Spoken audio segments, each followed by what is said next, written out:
right, fourth grade. Okay, so we are continuing our story of Rickshaw Girl.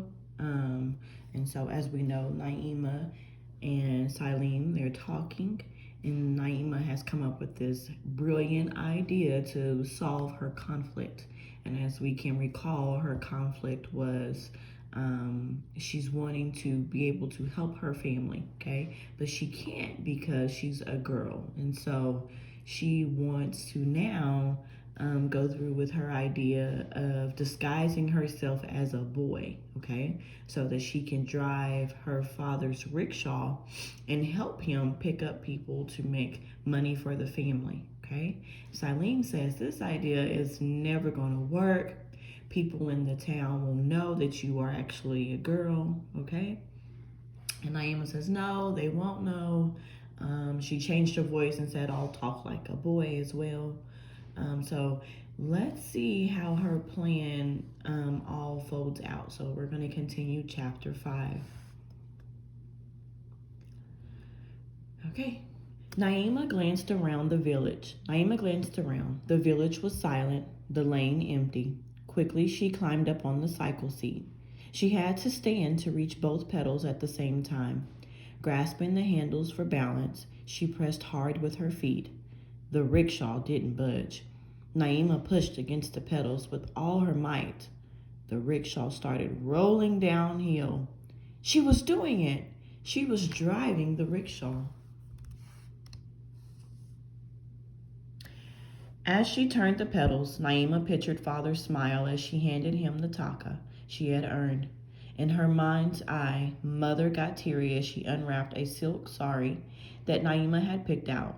An imaginary Rashida giggled as she popped one rashgola after another into her mouth, devouring the whole pot that Naima had brought home from the sweet shop. Before she realized what was happening, the lane began to curve at the bottom of the slope. A thicket of bushes loomed ahead. They were coming closer and closer. Desperately, Naima tried to turn the rickshaw, but she couldn't seem to change directions. She squeezed the handbrakes as hard as she could, but the rickshaw seemed to pick up speed instead of slowing down. She couldn't steer it. She couldn't stop it. Just before the rickshaw careened into the bushes, Naima managed to jump off the cycle. She landed on her hands and knees in the dusty lane. Crash! The rickshaw just kept hurtling through the thicket like a stampeding animal.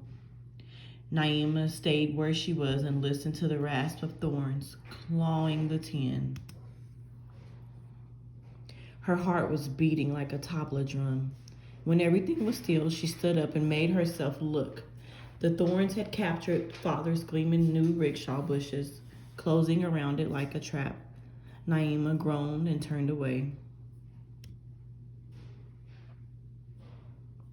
Okay, so she's crashed Father's rickshaw. Rashida was standing at the curve of the lane. Her mouth was round as an alpina circle. Naima gestured at her sister, combing the air with her palm down, and Rashida raced down the hill. The two sisters struggled to pull out the rickshaw, but it was too heavy for them. Get Father, Naima said finally. She sat on a rock and waited, her head in her hands. What had she done? Why hadn't she stopped to think? Mother was right. Naima was too thoughtless.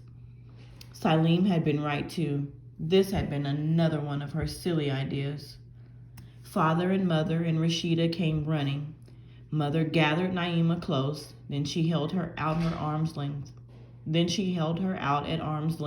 scanning her face, hands, body. Are you bleeding? She asked. I'm all right, Mother, but Naima's voice broke. Father was already in the bushes. Somehow he managed to wrestle the rickshaw back into the lane. All four of them gasped when they saw the scratches on the leather and the dents on the tin.